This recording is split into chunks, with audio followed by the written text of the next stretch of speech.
This is Betsy Jensen, and you are listening to Unstoppable Body and Mind, episode 75, Coaching Call. In this podcast, we learn to upgrade our brain and understand the power of our thoughts, to heal and to create the results we want in our life. Become the person in control of your healing and make peace with your life. Become unstoppable, body and mind. Hello, my loves. Today, I have a really fun episode. It's actually a coaching call that I did with a client this last week. I trimmed it down so that it's a little shorter and has the main points in it. But if you've been listening to the podcast, what I usually do is describe a lot of principles and concepts, and it may seem very logical when you're listening to it, but you may not really connect how to apply it in your own life. In this call, we're talking about scarcity. She noticed in another area before the clip starts that some concerns she had with her son led to scarcity thoughts about money. So that's where we start exploring. So take a listen and see how this might apply to you in some area, and see how your situation that you're dealing with right now might be similar in some ways. All right, enjoy. I have this sort of like scarcity mindset around money that, like, even though we have plenty, I definitely do have like a scarcity mindset around it. And so like, I feel like that's also somewhere where my brain will take it. Yeah. Your brain is looking for those examples. Right. You know, it's like, oh, we were worried about this with Thomas, and now we can worry about the scarcity too, because Thomas relates to this other really big concern that we have, which is not enough money. So how could that, how could we find examples of how we won't have enough money either? Right? So it's totally just like that old programming that you're like, oh, there you are again. Scarcity. How are you feeling when you think that, when you thought that, for example? I mean, as you're telling it to me now, you're kind of like, oh, I caught that. Yeah, it's like a mixture of like anxiety and then it's like disappointment, because I have like, I have dreams for my life that don't involve time until I'm 65. So yeah, like I have a different vision. It's like a goal that I set several years ago. Like after having the second kid, I was like, all right, I don't want to be doing this like full time. Like this is not, it's just not what I want, So, it's anxiety. Like, that like I would decide to do this, even though like it's interesting though too, because we set ourselves up for a goal and we're like nearly at that goal. And then I said, once I hit that point, I would go like part-time, and I'm envisioning working like 2 days a week, no nights or weekends. And that involves making about 1/3 of what I make now. But from a cash flow perspective and from like what we've already saved and invested, like I should feel comfortable, because this is what like I set that goal as. And now I'm like, like it's more like, oh no, that's not going to be enough. So it's almost like, when's it ever going to be enough? Right. And then when I add in these like catastrophe type situations, it's like, oh, that's not enough. Like that's not enough to cover that. Like, it's just interesting, like how it's akin to like the rare cancer, right? Like the rare cancer, oh, you better have that really good health insurance, or like your kid's going to be dysfunctional or non-functional. You better have enough money saved for your retirement and theirs. Like, it's like just so crazy. Right. There's endless scenarios. And that's why, you've probably heard where people, no matter what their number is in their bank account, they can still feel scarce. Yes. Right? Because it isn't actually the number. It's the way I'm thinking about that number. Yeah. Yeah. And I feel like I'm one of those people. Yeah. Well, that's really good to know, right? That that it's actually not like a money issue. It's just the thinking about the money.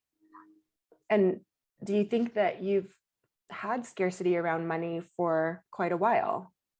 I'm thinking that I probably have, because my aunt likes to tell this story. I was like, definitely elementary school age. I don't know exactly how old, but she asked to borrow like, I don't even know how much money it was. told her like something like, you have to pay me back. That's for my college or something. Oh, cute. It was like, I felt like, I remember Uh, feeling like, don't take my money, you know? yeah. Well, how do you think you came by that? Do you think you saw examples of that or born Like that way? my maybe born that way, yeah. My dad was very conservative. Like my parents were conservative in their money and their saving. And he was a lawyer and he saved a lot and but it was always kind of like, don't go into debt. Like Hmm. there's never like a recurring credit card bill, that kind of thing. Hmm. Like you pay off your credit card every month and like kind of like he makes comments now. Like if I mention early retirement, he'll always like, oh, that's just be careful. Like the government's going to come take all your money and, like stuff like that. Like, tax Oh, codes will change and they're going to come, the yeah. Democrats are going to come take all your money. And I'm just like, okay, but it does like seep into my brain. Cause then I'm like, well, things could change and, or Yeah. inflation, like he'll talk about inflation, and it, Inflation. Yeah. yeah. So I think there's a lot of messaging from him that like, yeah, you're a doctor, you have a target on your back. And some of this is like his lawyer mindset, like Oh, totally. Yeah. Oh, that makes sense. Yeah. So yeah, that makes sense. If you're, people are coming for your money kind of thing. That's what he's, yes, yeah. right. So no matter how much you have, like you're even more of a target almost if you have more. Yeah, yeah, exactly. Yeah. Wow. Yeah. Yeah. Okay. So that makes sense. Do you Right. ever find yourself saying some of those things that you're like, oh my gosh, this is just what my parents would say? Myself, yeah, because then I'll be like, okay, well, look, right now we're in an inflationary period, and like it might get worse. The Mm, value of like that's the biggest yeah. risk of your money is like a Yeah. devaluation of your money, right? Like your money doesn't go as far. Yeah. Not even the stock market because that seems to pop back. It's like, oh, your money doesn't now. What costs $1 costs $10, so you better have 10 times as Yes. much. Like, Oh my gosh, there's limitless things that your brain can find as examples of how your money can just be devalued, even if you have more or that there's not enough. right, Yeah. right. Okay. So, what do you think it would look like to be abundant with money? Like, if that's the opposite, can you imagine what that would look like? Yeah.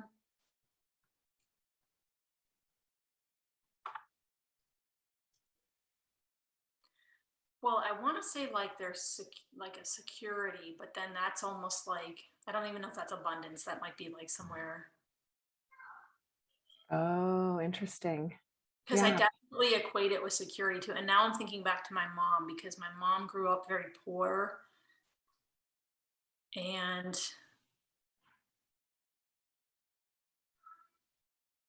like she would tell us stories growing up like the wolf was always at the door kind Hmm. of thing. Like I remember her saying that. And she never felt secure. Yeah. Didn't have enough money. Like her parents were alcoholics, and like her dad would steal money, and then there was never enough. And Mm.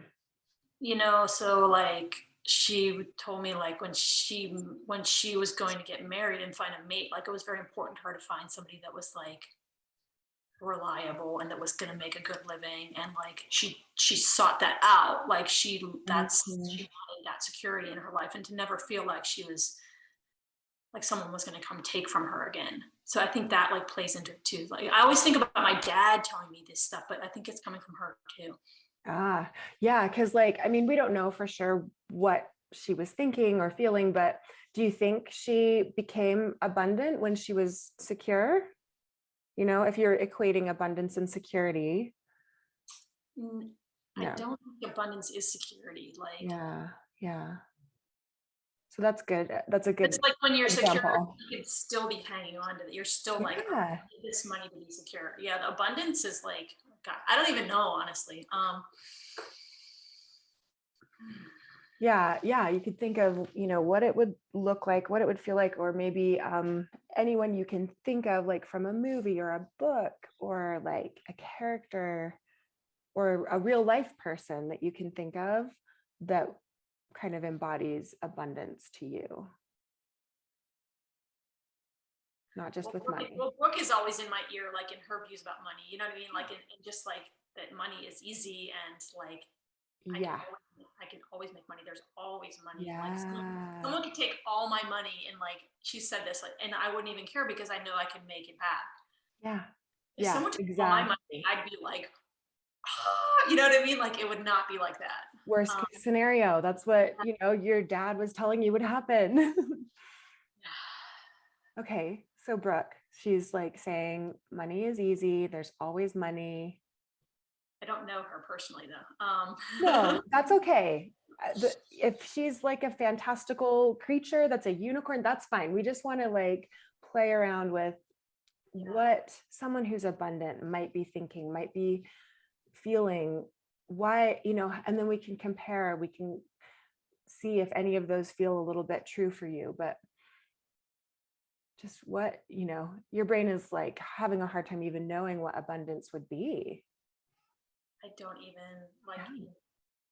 because even like if I think about like feeling an abundance of love, like for my kids and my husband, because like that has grown so much in the past few years of my life, like that also feels like dangerous too, because it's like it can be taken Mm, away. okay. So it's like I can see Taken where I away. have like, Yeah. it's almost like I'm equating abundance with like loss too. Like if you have too much of something, Amazing. Yeah. So interesting to know that. like don't go there and allow that feeling of abundance, because then the feeling of loss is like so much greater. Yeah. This is amazing. Like you knew that you had some scarcity, like thinking, but you're actually like blocking abundance, right? You're And I am not. like, I don't even want to feel abundant because then I I could lose it, it. it is like everything in my life comes down to like fear of loss and death. Like that's what it all comes back to. Oh, Like, yeah. and it's like that need for certainty that nothing bad is going to happen. Mm, yeah. Yeah.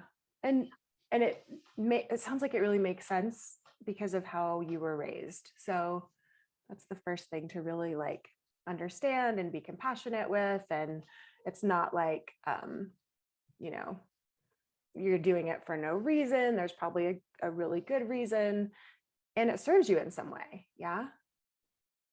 It does. That future focus also serves me because like I've always been a planner and I've always like, had goals and I've always Yeah. just done them. Like it just happens. Like because I focus on it in a way that's like this is going to happen and then it does. Like Yeah. Like yeah, you've and I created like a phenomenal life. You've created a lot of great things. yeah, I like that. And like at this point in my life, I kind of feel like I've a little bit been on autopilot, like, you know, raising like Yeah. babies and stuff. You like you just go into this like kind Yeah, of sure. state for a few years. But now I'm kind of like, no, I want to kind of recreate, like it's almost like I'm looking at like the second half of my life and I'm like, okay, I want to start anew and like I have visions for how I want that to be and I want to direct those and I want to create those. So Yes. but with that also comes like this fear of like, oh, like don't get too big because then like boom, like it's going to be taken away, that kind of thing. Amazing. Like it's so great to know that. It's like not only like you're afraid of it in the present moment at the size you are, but it's also like almost an excuse to not grow or Yes. get any bigger too, because Yeah. then it could be taken away. But in reality, you're already worried that it could be taken away now too. Right. And if you really think about, you're taking away the experience now in the present moment of, if it's love and you're thinking about the future and loss, then you're not in the present moment where there is that love. I know. And I literally thought about that walking out of the office yesterday. And I've heard it before, but it like for some reason I was like, okay, when I'm going to this like worst case scenario with Thomas, like, and I go home right now and I'm like upset and distracted and like not present with him, I'm literally missing like these moments with him now. This is the thing. I could worry about this for the next 2 years. And then Thomas, I'm going to get really morbid here, but Thomas could fall off his bike and get hit by a car and killed. And then I have spent these 2 years in like worrying about his like potential OCD, and I have been robbed of those 2 years of present moments with him, and now he's like dead. You know what I mean? Like it's like I'm literally out of the present moment. I was like, I'm not doing that. I'm going to go home.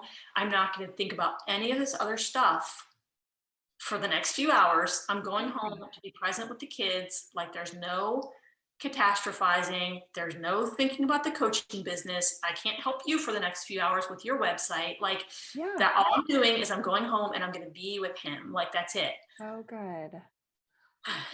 That's so good. So being mindful, being present, like we could even tie this back to the scarcity and abundance. Yeah.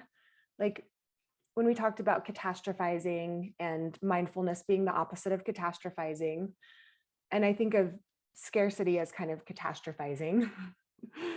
It is, right? I just came up with that analogy as we were talking. Really good. Because the way you were talking about it, I was like, that does sound like kind of catastrophizing, going to the worst case scenario, not really reflecting the whole truth, kind of emphasizing a certain part. But what if, to keep with that analogy, like mindfulness is like, being present and abundance, like seeing what is there. A lot of abundance is noticing that your needs are met, like you have what you need in the present moment. It's not a way of thinking of it as like this is so much and it's going to be taken away. It's like this is what I have. Like just like you said, this is what I have right now. It's all I need. It's like so great. Yeah, I've never thought of abundance that way, related to time, like presence or future, but for sure scarcity has that kind of like, This is your next podcast, scarcity. I know.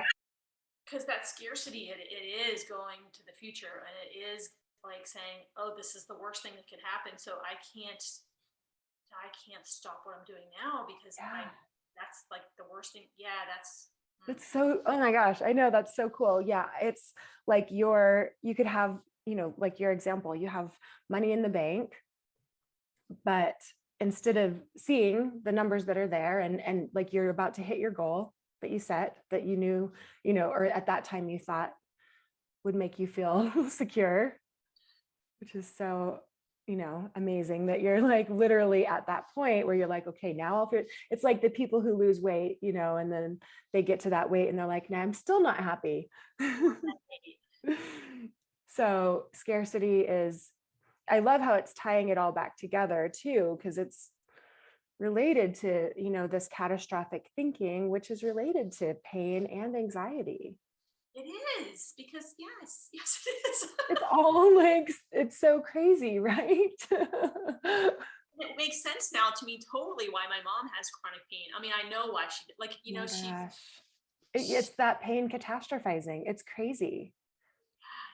Like she's over there on her GERD medicines and oh my gosh, sleep, and she's got fibromyalgia. Oh yeah. Her hips hurt, and I'm like, oh mom. But my parents are fine. Like they're good, and they're have a home still, and they have like everything they need. And have they always like had a home? And yes, they've always had a home. Okay, had food and clothing. Yes, and okay, they have money and like all that's fine. Yeah. So yeah, what are your thoughts? I like the thought, like I will always have everything I need. Yeah. Because it's like I will. Like even if the worst thing would happen, like we'll have what we need. Like I'll always have what I need. Yeah. Yeah. That is a beautiful one. Because especially if you can practice receiving, you'll know that you can always have everything you need, because if you like somehow lost all of your money, someone took all of your money, but then like your parents loaned you some money, or you know what I mean? Yes. Yeah, we have parents that have things to give us. Yeah. Yeah. So yeah, we have friends. Like, yeah. Plus then I always just discount my husband's salary. I act as if I'm like not like married. I'm like, I act like this. It's like always, it's just like all on me. Oh, fascinating. Because he does job. Like, he, you know, How are you feeling in your body right now? more like relaxed and more like oh, just like a more. It's not. It's more relaxed, but it's like this. It's this weird place where I'm like kind of settling into like a new almost awareness. Like it's like, Mm-hmm. but there is like I'm still there is still some tension because I'm like Mm. it's almost like I'm fighting the.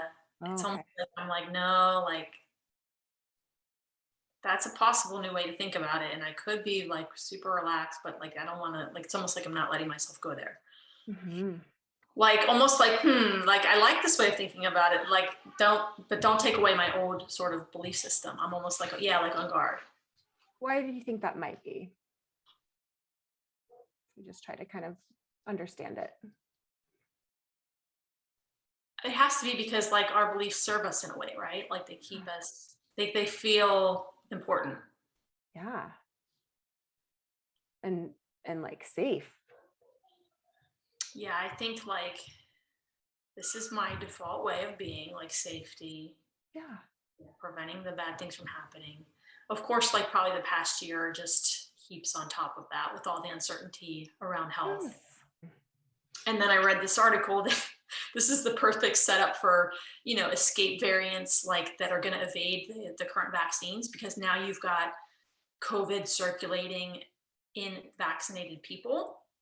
And so that's the perfect opportunity for it to mutate. So as And you're I'm talking about this, how are you feeling in your body now? super anxious. Like Yeah. What does that feel like? Where do you feel it? What do you feel? I feel like tight in my chest. I feel it in my left hamstring butt. I Oh, feel it in interesting. my jaw. I feel it in my shoulders. Everything is like, Mm-hmm. Yeah. and I'm like, here we go. Like and then I go to the worst case scenario with that. A few months or 6 months from now, we're gonna be back to where we were. This is gonna happen, like of course it's gonna happen. Like And your brain's looking for the evidence of how it's going to happen. And, it's like your brain actively looks for those things. Yeah. yeah. And I'm literally imagining the virus in people's vaccinated bodies like mutating. Like I'm literally seeing it, like Okay. So you're creative. You have a big imagination. There might be a more helpful way when you're noticing, your brain going there. What do you think? If you just kind of ask yourself, or maybe you've had experiences in the past where you've been able to kind of switch the channel, or calm yourself. this is where I think more of the like physical like dropping into the body and like the mindfulness can come into play. And like I don't have a strong practice of doing that. Like I don't like Okay. Yeah. haven't set that up. So I think I need that. Okay. That's a thought, but I do think I need that. Anyone who's like ratcheted, like if their nervous system is out of control, you're not doing your best thinking anyway, right? Like if we can get your kind of like, right? Like I want that as a goal. I need that as a thought, right? So I'm just I want that in my life. I would Yeah. bring that into my life. I did try doing like last week. I did one time like when I got anxious about something and I can't remember what it was, but I was like, I just started using one word, like you were like future, like Uh-huh. I was like worry, Uh-huh. worry. Yeah. I'm like future worry, and then I started like just doing that, and I was like, and then I was like, this is how this is how it feels in my body, Yeah. and I just started breathing into it, and like that did help. It brought me back to like the present. So I do, yeah, I again, I need to do more of that. Here's how I see it. You'll get a lot of chances to practice, a lot, and you won't be able to do it 100% of the time because it's this new skill for you. Like, you're used to catastrophizing, worrying, thinking about the future because it feels very controlled. And you know what I mean? Like if I think of all the things, then I can prevent something from happening. But as you're just noticing it now, you can't, I love that, just like labeling it future, worry, catastrophizing. Yeah, it's really interesting, like the awareness that has come to me just in the last week about all the like almost just the different ways that I catastrophize. Like, Yeah. yeah, not just about Yeah. health, but like money and everything. Like, What does it feel like in your body when you're being more present or more mindful? Or I love the feeling of abundance. I don't know if you've ever like really felt like, oh, just like have everything in this moment. I mean, I think that's a good one to practice. Like that, I don't think I've done that like very often. Yeah. Oh, I love practicing it. I can remember like a few times feeling that. Like it was probably it was a while ago now, maybe 6 months ago or something, and we were like laying out on the front grass there, and like we had a blanket out, and like the four of us were just like laying there, just looking up at the sky, and Mm-hmm. everyone was super like in the present moment. Mm-hmm. Like this is amazing. Like you know what I mean? It was just like this is it, right? Like this is it. Like What that. you like, close your eyes and imagine that, and just like tell me what your body feels like when you like what you feel in your body and where.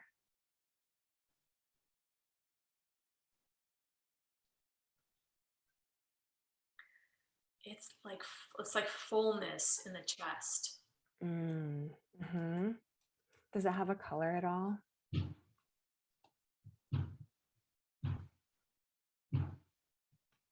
I want to say blue, but I don't know if that's because I was imagining the sky. But like, Oh, uh-huh. um, What if you imagine like breathing into your chest and like expanding it out and like breathing in more and more abundance every time?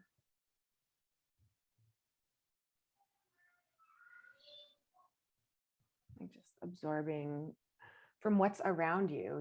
There are so many things there for you. And that we realize today you've even been blocking because you think, somehow by receiving more, by getting more or having more, that more is going to be taken away. yeah, Because you just, it doesn't feel like that. Like it feels like so much lighter. mm, It's like full and light at the same time. Like it's, mm-hmm, mm-hmm, and then the mind is calm. Like mm-hmm, it feels calm. mm-hmm. If you had like a hand motion to represent, or like a body motion or something with your arms to represent like what that feeling feels like to you, what would you come up with?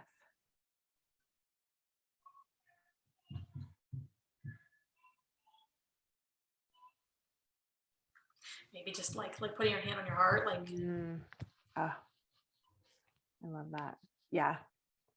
Can't remember. There's some study. I think it was, I think putting your hand on your heart recreates the hormones that you get from a hug. So, and that's actually where I feel abundance too, is in my chest there. And I do, abundance and gratitude seem very similar to me. I imagine it like this gold, like Glennon Doyle calls it like this liquid gold. And I'm like, yes, liquid gold. So you can practice the emotion of abundance. And, yeah, the more it's like a gratitude journal, the more you're practicing it, looking out for it, the yeah, more you'll feel it. yeah. Yeah, I don't think I do gratitude that much either because again, I think I associate gratitude with like loss. That is so good to know, right? Holy Like cow. don't be too grateful for this, it's gonna get taken away. Right? Like that is just a thought error. Right. So I'm just gonna like rewire myself to practice abundance and gratitude and to a point where it's not associated with loss and death. Like it's right. It doesn't need to be. no. No reason it needs to be. That's just a sneaky way of staying in scarcity. Oh, this is so good. This is such like I feel like this is like kind of a deep core of where it's Yeah. like this. Right? Yeah. So foundational. And of course, yes, you're always gonna, if you're, always like tense and on guard and hypervigilant and scared and, yes, your body is gonna be like ratcheted up all the time. Something's gonna give. You're gonna have some pain or something's gonna break down. I mean, you can't be in, overdrive all the time. It's not the best way to live. It's not the best way. No, you'll feel so much better feeling that abundance. Joe Dispenza, let's say like if you're standing in line at the supermarket, you can be worrying about these things, or you could be like imagining your future self or feeling emotions on purpose, or you know what I mean? Like that's what I would try to do when I'm driving or when I'm at a stoplight. Yeah, just feeling emotions on purpose. That's a good one. Yeah, I just had this like memory of like, and I remember this about myself before, but it's like then I keep forgetting it. Like, so that imagining of the future self, like, so I have this wild imagination, right? Like I might as well put it to use. Yes, exactly. Yeah, like instead of Exactly. using this imagination for terribleness. Yes, exactly. I mean, statistically, I'd say it's probably 50-50, right? The way there's like good and bad things in the world. And so, like, if you're just focusing on all the bad things that could happen and not even wanting to like allow things that are good just because that would mean more bad, it's like the world is a very dangerous place. Yeah. Yeah, because it's like, yes, definitely you like, there's been an awareness that this came from my parents, but then like really seeing that, and then like seeing that they're safe now, and Yeah. like just knowing that like this is where my mind goes. It's just been wired to do that. Yes.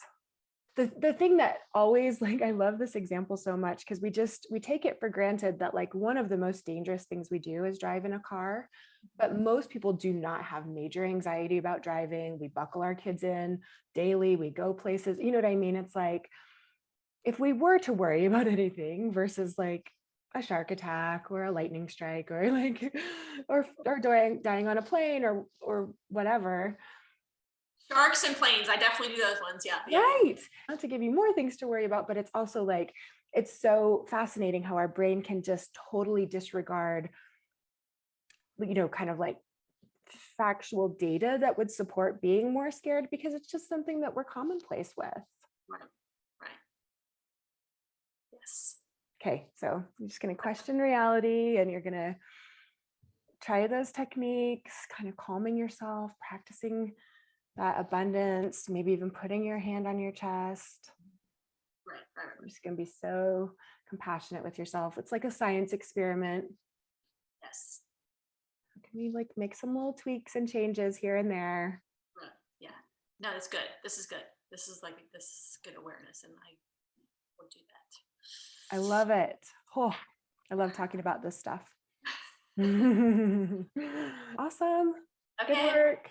All right. See you next week. Bye, Amy. All right, my loves. I hope you enjoyed listening to that coaching. Going deep within yourself is really a skill that if you're curious about, I can help you with. I am starting a group coaching program. I'm so excited about starting in about 30 days. So definitely look in the show notes and get your name on the interest list, especially if you want to qualify for some special pricing deals. So I'll be taking a small group of people, 10 to 15, through a deep dive of understanding themselves and connecting their bodies and minds for healing. Be sure and check out the show notes and get on the list. All right, have a good week. Bye.